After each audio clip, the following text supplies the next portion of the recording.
오늘은 창세기 74번째 시간 여호와 이레라는 말씀으로 우리가 함께 성경을 공부하도록 하겠습니다.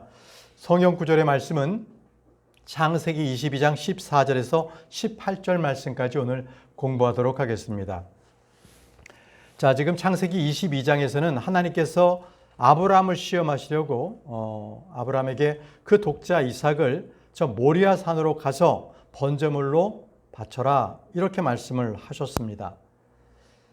자, 이제 그 말씀에 따라서 아브라함은 지체 없이 행했고요. 그것으로 인해서 아브라함은 하나님의 시험을 통과했습니다. 자, 그런데 하나님께서 이삭을 바치라고 했던 바로 그 모리아 산은 어떤 곳인가?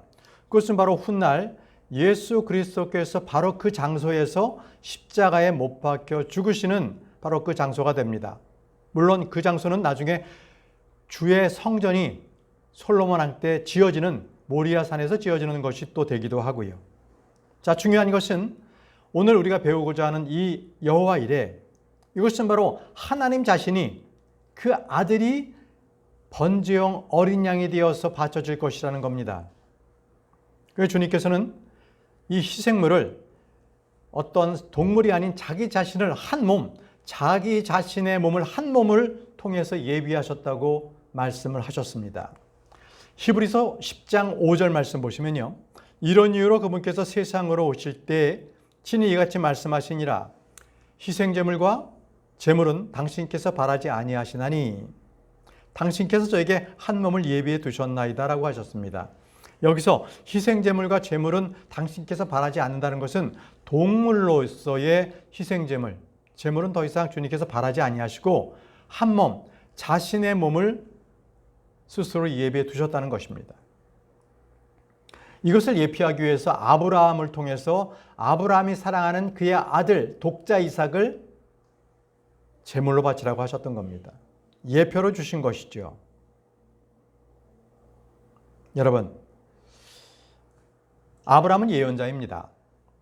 그는 하나님께서 자신을 번제물용 양으로서 친히 준비하실 것이라는 것을 예언을 했습니다. 창세기 22장 8절은 상당히 유명한 구절입니다. 그러자 아브라함이 말하기를 내 아들아 하나님께서 자신을 번제물을 위한 어린 양으로 마련하실 것이라 하였더라. 하나님께서 자신을 번제물을 위한 어린 양, 스스로 어린 양이 되실 것이라는 겁니다. 그분이 누구십니까?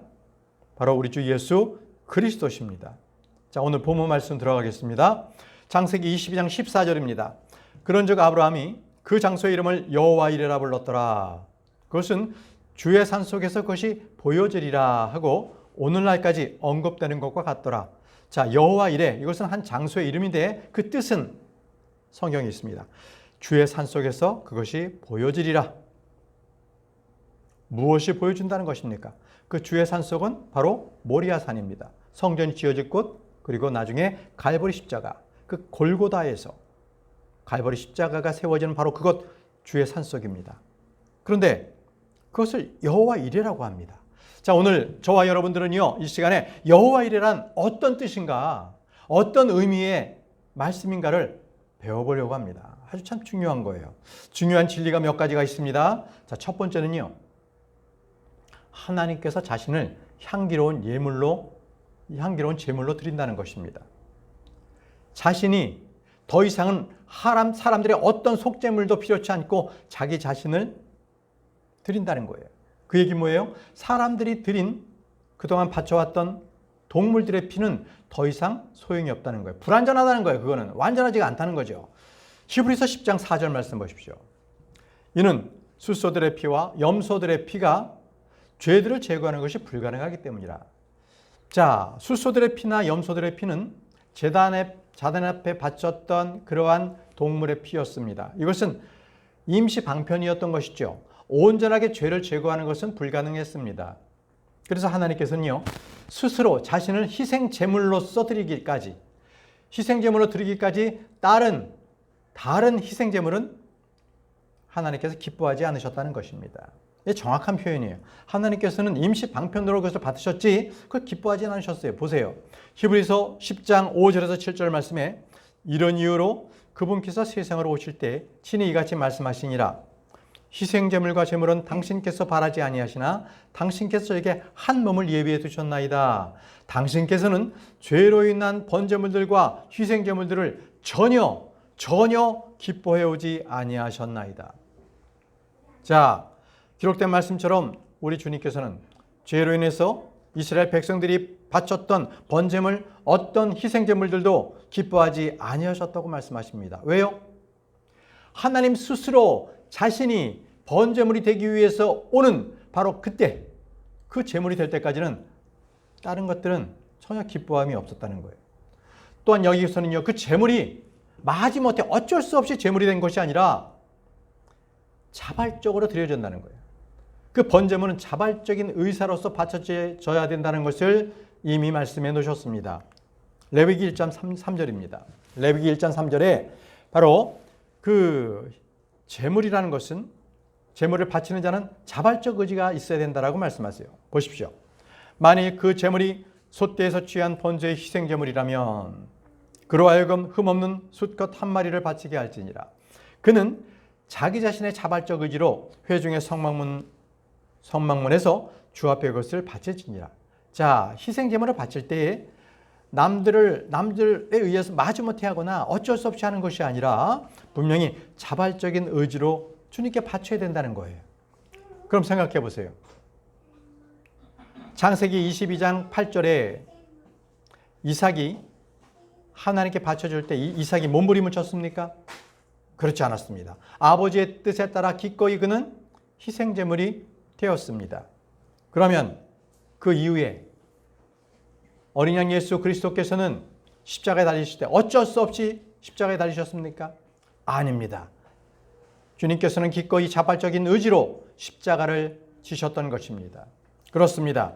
희생제물은 마땅히 자발적 의지로 주님께 드려야만 되는 것입니다. 자, 세 번째입니다. 이 주님께서 여호와 이레를 통해서 우리에게 보여주시는 예수 그리스도의 그 구속에 대해서 우리가 한번 배우고 있는데, 세 번째, 예수님이 죽으실 때까지는 모든 희생제물들 그리고 모든 속죄의 문제들은 임시 방편에 불과했다는 거예요. 히브리서 10장 11절입니다. 그리고 제사장마다 매일 서서 섬기며 동일한 희생제물들을 자주 바치지만 그것들은 죄들을 결코 제거할 수 없느니라. 동물의 피로서는 사람의 죄를 제거할 수가 없습니다. 그저 하나님께서 1년 동안 덮어만 두신 겁니다. 완전하게 될 수가 없었던 것이죠. 자, 그래서요, 하나님께서는 이스라엘 백성들이 자기들이 희생제물을 드릴 수 있도록 어떤 직분을 주셨냐면 제사장직을 마련하게 하셨어요. 제사장직. 이것은 영원한 것이 아니었어요. 일시 동안 율법이 있을 때만 필요했던 것이죠. 자, 출애굽기로 가보겠습니다. 출애굽기 28장 40절에서 41절 말씀에 여기는 이제 제사장직을 이제 임명하는 말씀이에요. 그런즉 너는 아론의 아들들을 위하여 웃옷들을 만들고 너는 그것들을 위하여 허리띠를 만들며 너는 그들을 위하여 두건들을 만들지니 영광을 위하여 또 아름다움을 위하여 만들지니라. 그런 다음에 너는 그것들을 너의 형 아론과 그와 함께한 그의 아들들에게 입힐지니라. 그리고 나서 그들에게 기름을 붓고 그들을 성별시키며 그들을 성결하게 구별할지니 그들이 제사장직으로 나를 위하여 섬기게 하려 함이라. 누가 제사장직을 맡을 수 있어요? 아론과 그의 아들들만이 가능했습니다. 자, 이들이 바로 제물을 드리기 위해서 일시적으로 임명된 직분 제사장직이었습니다. 자, 그렇다면 여러분, 이 율법 상황에선 제사장직이 있었는데 율법의 이전 시기나 그리고 율법의 이후 시기가 있어요. 그 시기를 언제 나누냐면 말씀으로는 민수기 1장부터 13절 이전 시대에는 율법이 없었어요. 그리고 오순절 때 성령님께서 임하셨던 교회 시대, 바로 그것이 바로 사도행전 2장이거든요. 사도행전 2장 이후 시대에도 제사장직은 폐해졌습니다. 보세요. 마태복음 27장 51절입니다. 마태복음 27장 51절에 그런데 보라 성전 휘장막이 위에서부터 아래까지 둘러 찢어졌더라. 이 말씀이 뭐예요? 이 성전의 휘장막은 이제 성소와 지성소를 나누는데 아무나 들어갈 수가 없는 거예요. 제사장직 제사장만이 바로 지성소에 들어갈 수가 있었거든요. 그런데 이것이 위서부터 아래까지 찢어졌다는 거예요. 왜? 예수 그리스도께서 부활하시면서 그걸 찢으신 겁니다. 더 이상 제사장직은 필요 없다. 누구나 나로 인하여 저 하나님의 성소에 들어갈 수 있다라고 주님께서 말씀하신 거예요. 이제 더 이상 사람들에게는 제물을 드릴 제사장직은 필요 없게 되었습니다. 그럼 어떤 제사장직이 필요한가요? 영원한 제사장이 있는데요. 히브리서 8장 1절입니다. 이제 우리가 언급하는 것들 중 이것이 요점이라. 우리가 이러한 대제사장을 두었으니 그분은 하늘들에서 존엄하신 분의 보좌 오른편에 앉아 계시느니라. 자, 하나님 자신께서 제사장이 되신 거예요. 그분이 바로 어린 양 예수 그리스도십니다. 더 이상 레위 지파가 아닙니다. 예수님께서 대제사장이 되신 거예요. 자, 그러면 이제 어린 양께서 예수 그리스도의 대제사장이 되신 것은 이미 구약 때요. 이것이 바로 예표가 된 사건이 있는데 그것은 바로 살레망 멜기세덱입니다. 그는 족보도 없어요. 언제 나타나는지 어떠한 태생인지도 모르는데 그는 하나님의 제사장이라고 쓰여 있습니다. 그런데 그가 드렸던 것은 동물의 피와 살이 아니었어요. 바로 상징적인 빵과 포도즙을 갖고 아브라함에게 나타났던 거예요. 창세기 14장 18절 보십시오. 그리고 살레망 멜기세덱이 빵과 포도즙을 가지고 나왔으니 그는 지극히 높으신 하나님의 제사장이었더라. 이는요, 레위지파 사람도 아니었어요. 그땐 제사장 신분도 없었어요. 그럼에도 아브라함에게 높으신 하나님의 제사장으로 나타나서 동물의 피를 준 것이 아니라 바로 빵과 포도즙으로 나온 거예요. 이건 뭡니까? 우리가 한 달에 한 번씩 주의 만찬을 갖잖아요. 그때 어떤 걸 가지고 갑니까? 동물의 피입니까? 아닙니다. 우리는 빵과 포도즙으로서 주님의 몸과 주님의 피를 대신합니다. 그거와 똑같아요. 지금 살레만 멜기세덱이 빵과 포도즙을 가지고 왔다는 것은 이미 그가 영원한 제사장이라는 것을 뜻하다는 것이죠. 자, 고린도전서 10장 16절에서 17절 말씀을 한번 보십시오. 고린도전서 10장 16절에서 17절 잠깐만요. 물 좀 마시겠습니다.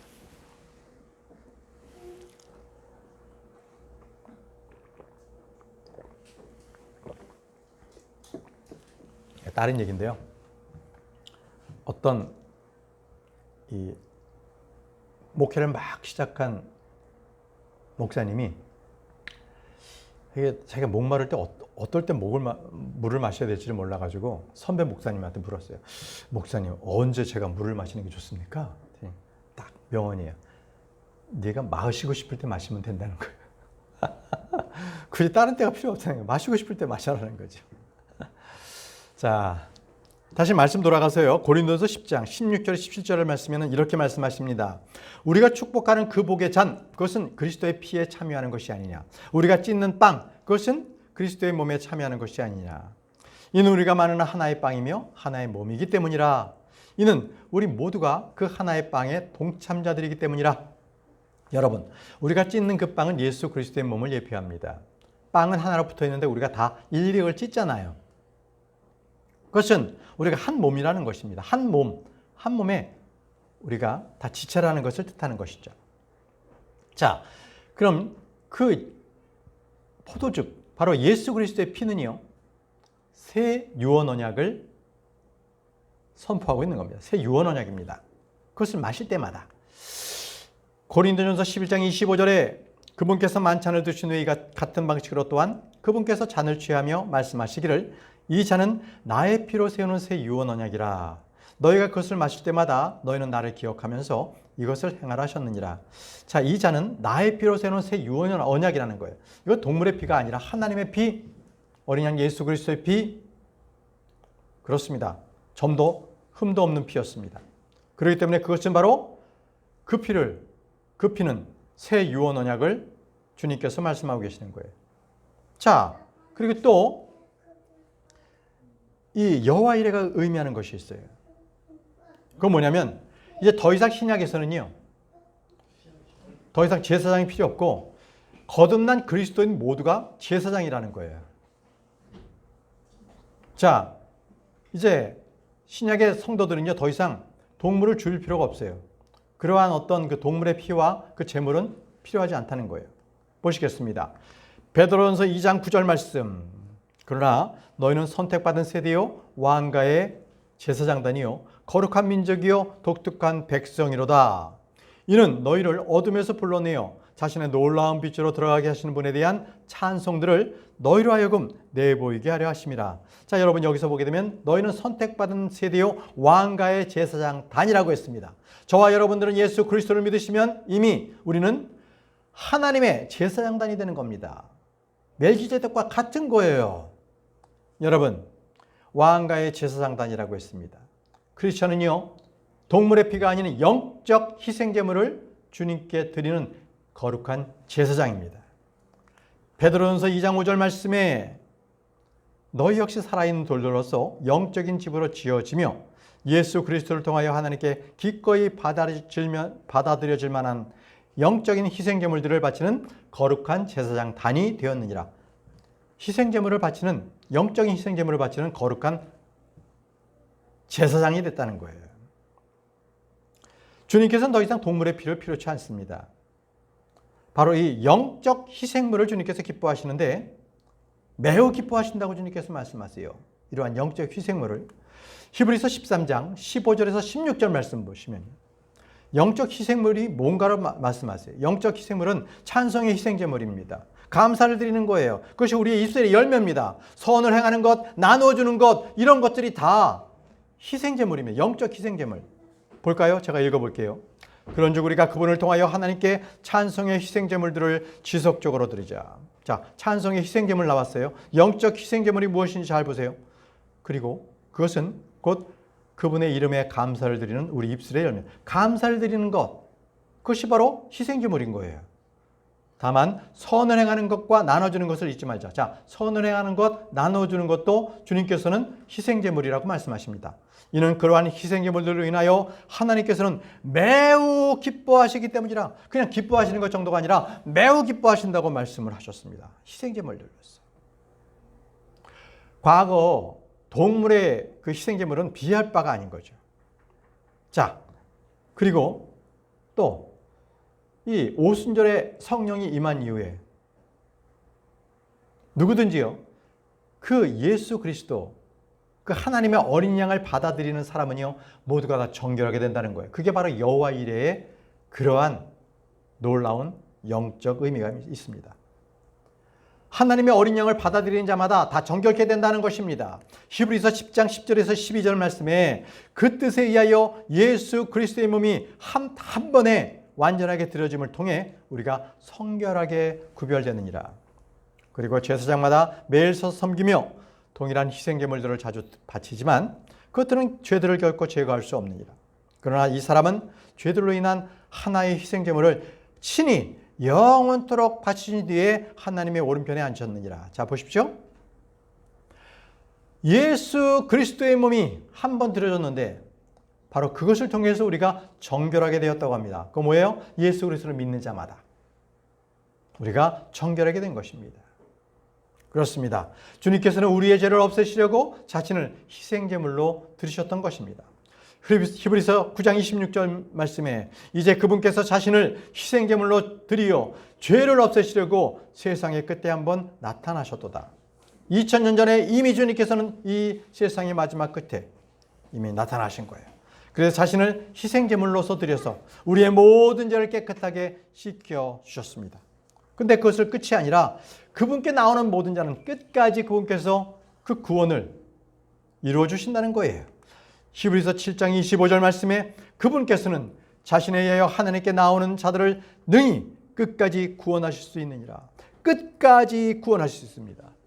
이것이 바로 여호와 이레, 바로 희생물이 되신 예수 그리스도에 대한 진리를 우리가 지금 살펴본 것입니다. 여호와 이레는 이렇게 많은 뜻이 있어요. 자, 이제 본문 말씀 다시 돌아가겠습니다. 창세기 22장 14절 말씀으로 돌아갑니다. 여호와 이레, 그 뜻은 뭐라 그랬어요? 주의 산 속에서 그것이 보여지리라. 우리는 그것에 대해서 뭐예요? 누구예요? 예수 그리스도. 그것은 어린 양입니다. 그분이 바로 예수 그리스도시죠. 자, 분명히 지금 그것이 보여지리라라고 합니다. 이 보여지리라는 뭐예요? 미래형으로요. 앞으로 그것이 나타날 것이라는 것입니다. 나타날 것이라. 분명히 창세기 22장 8절에서 아브라함은 말했습니다. 자신을 위한 어린 양으로 마련하실 것이라. 이것도 미래형으로 말했습니다. 지금 14절에서도 보여지리라. 이것도 미래로 말합니다. 그것은 바로 아브라함 그 시대에서는 앞으로 예수 그리스도께서 오셔서 모든 죄를 속죄해 주실 것이다 라고 예언했던 것입니다. 그래서 아브라함은요, 예수 그리스도의 날이 오기를 그토록 갈망했고 그 날이 왔을 때 그렇게 크게 기뻐했던 것입니다. 요한복음입니다. 주님께서 말씀하셨어요. 요한복음 8장 56절에 너희의 조상 아브라함은 나의 날을 보는 것을 크게 기뻐하였느니라. 이해되시죠? 그것이 바로 여호와 이레입니다. 이미 앞으로 오실 것이다, 어린 양이 오실 것이다 라는 것을 아브라함이 예언하면서 이제 주님께서 오실 것을 그가 보고 크게 기뻐했다고 말합니다. 자, 본문 말씀으로 이제 진도를 나가겠습니다. 창세기 22장 15절에서 16절입니다. 그러나서 주의 천사가 하늘에서 두 번째로 아브라함을 불러 이같이 말하였더라. 첫 번째는 아브라함아 아브라함아 너희 독자 이삭에게 손대지 말라라고 했던 거고요. 두 번째 이렇게 말씀하십니다. 주가 말하노라. 주의 천사가 말씀하시는데 주가 말하노라. 내가 말한다 이거예요. 내가 나 자신을 두고 맹세하였노라. 이는 내가 이 일을 행하여 너희 아들 곧 너의 독자를 아껴두지 아니하였으므로 라고 했습니다. 자, 주의 천사가 주가 말하노라 하면서 내가라고 합니다. 내가 나 자신을 두고 맹세하였노라. 무슨 얘기예요? 주의 천사가 하나님이라는 거예요. 주의 천사가 주님이라는 겁니다.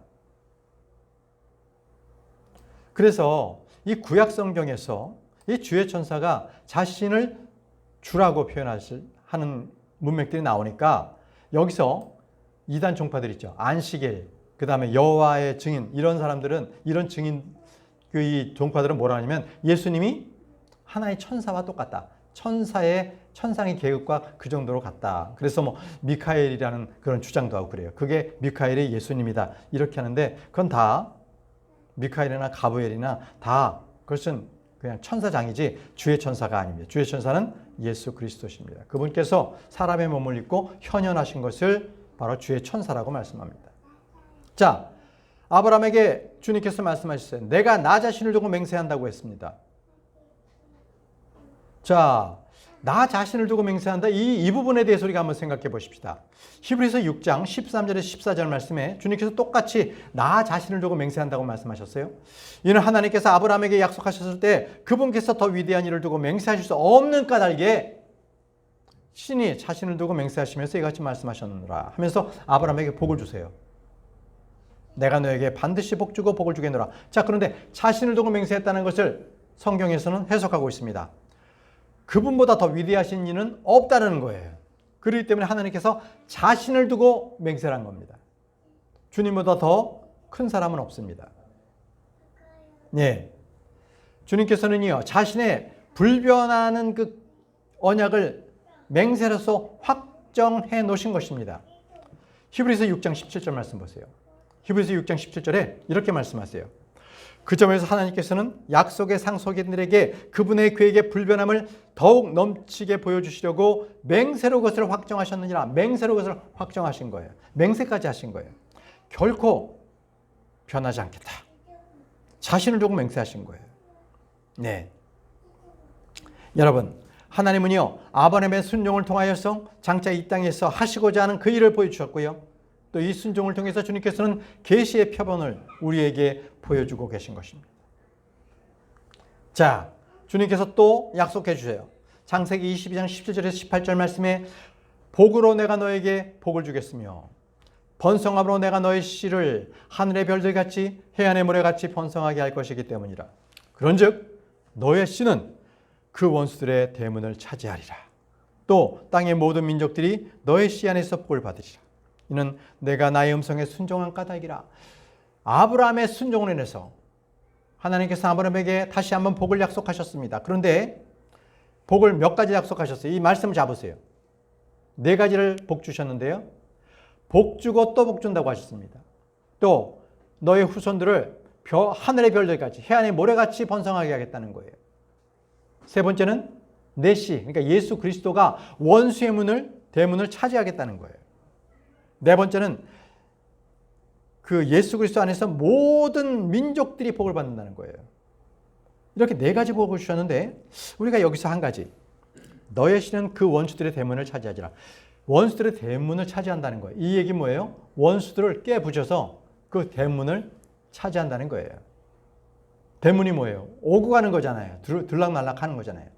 원수를 완전히 다 정복했기 때문에 그 원수의 문들까지도 다 주님께서 다 통치하신다는 것입니다. 여러분, 하나님께서는 아브라함에게 한 씨를 말씀해 주셨습니다. 그래서 그 한 씨가 마귀의 씨를 쳐부실 바로 그분이세요. 보세요. 창세기 3장 15절에 이미 말씀해 놓으셨습니다. 또한 너와 그 여자 사이에 또 너의 씨와 그녀의 씨 사이에 내가 적개심을 주겠노라. 여기서 너라는 것은 바로 사탄입니다. 그 여자의 씨가 너의 머리를 상하게 할 것이요. 바로 너의 대문을 차지할 것이라는 겁니다. 너는 그의 발꿈치를 상하게 할 것이라고 했습니다. 여러분, 주님께서는 아브라함을 부르시면서 너와 내 씨라고 말씀하셨습니다. 그 씨는 바로 이삭 안에서 부르심을 받는 것이죠. 주님께서 말씀하세요. 창세기 17장 19절 말씀입니다. 창세기 17장 19절에 그러자 하나님께서 이같이 말씀하셨느니라. 너희 아내 사라가 정녕 너에게 한 아들을 낳아주리라. 그러니 너는 그의 이름을 이삭이라 부를지니라. 그리고 내가 영원한 언약으로 그와 그의 뒤를 잇는 그의 씨와 더불어 나의 언약을 확립하겠노라. 자, 주님께서는 이삭을 언급하시면서 그의 뒤를 잇는 그의 씨라고 말씀하셨습니다. 바로 이삭 안에서 그의 씨가 부름을 받는다는 것이죠. 바로 창세기 21장 12절에도 바로 그렇게 말씀하십니다. 그러 하나님께서 아브라함에게 이렇게 말씀하셨느니라. 그 소년과 너의 여자 너희로 인하여 너의 목전에서 그 일이 통탄스럽게 되지 않게 하라. 사라가 너에게 말한 모든 것에 있어서 그녀의 음성에 경청하라. 이는 이삭 안에서, 이삭입니다. 아브라함의 씨가 이삭, 이삭의 씨를 통해서 이제 나중에 예수 그리스도께서 오신다는 거죠. 이는 이삭 안에서 너희 씨가 부름받을 것이기 때문이라 라고 말씀하셨습니다. 자, 이삭의 씨는 나중에 다윗의 씨로서 동일하게 말씀을 하십니다. 유다 지파에서 나옵니다. 그래서 이스라엘 백성들은 예수님께서 오실 때에 유다 지파에서 메시아가 오실 것을 누구나 다 알고 있었어요. 누구나 다. 요한복음 7장 42절에 성경 기록이 말씀하시기를 그리스도는 어디서 나와요? 다윗의 씨, 유다 지파, 다윗의 씨에서 나오며 다윗이 있던 베들레헴 마을에서 나오는도다 하지 아니하였느냐라고 하셨습니다. 예, 다윗의 씨에서 나신 분이 그리스도십니다. 바로 그분은 우리 주님께서 아브라함이 말씀하신 내 씨, 이삭 안에서 부름받는 그 씨를 말씀하고 계시는 겁니다. 그러면 여러분, 아브라함의 씨, 다윗의 씨, 그분에 관한 책이 있습니다. 뭐죠? 네, 마태복음입니다. 마태복음 1장 1절에 분명히 기록되어 있습니다. 다윗의 자손이시요 아브라함의 자손이신, 이 얘기 뭐예요? 다윗의 씨요 아브라함의 씨인 예수 그리스도의 세대에 관한 책이라. 그 책이 바로 마태복음 1장 1절입니다. 1절에서 쭉 나오는 예수 그리스도의 족보에 대한 그러한 말씀이 되겠습니다. 그러면 저와 여러분들은요, 예수 그리스도의 그 씨가 우리 안에 있는 사람들이에요. 그분의 씨가 우리 안에 이미 있는 사람들을 그리스도인이라고 합니다. 자, 요한 1서 3장 9절 말씀입니다. 누구든지 하나님께로부터 태어난 자는 죄를 짓지 아니하느니라. 이는 그분의 씨가 그의 안에 남아있기 때문이라. 그분의 씨가 그의 안에 남아있다. 바로 다시 태어난 자, 구원받은 자 안에 남아있다는 것입니다. 그런즉 그는 죄를 지을 수 없나니 그가 하나님께로 태어난 까닭이라고 말씀하십니다. 여러분, 이제 말씀을 정리하겠습니다. 바로 예수 그리스도는 어디 계십니까? 누구 안에 계십니까? 바로 크리스찬, 그들 안에 계십니다. 오늘 마지막 말씀입니다. 고린도서 1장 27절, 하나님께서는 이 신비의 영광의 부요함이 무엇인지를 이방인들 사이에서 성도들에게 알리기를 바라시느니라. 자, 이 신비는 뭡니까? 너희 안에 계신 그리스도 곧 영광의 소망이시라. 자, 여기 이 신비는, 여기 저 파란색 돼 있죠? 이거를 함께 읽고 마치겠습니다. 이 신비는 너희 안에 계신 그리스도 곧 영광의 소망이시라. 이것이 바로 그 씨가 오시리라. 여호와 이레라는 거예요. 아브라함의 씨가 이 땅에 오신 것, 그것을 바로 여호와 이레, 그것을 통해서 예언하고 계신 것입니다. 자, 오늘은 여기까지 공부하고 마치도록 하겠습니다. 네, 기도하겠습니다.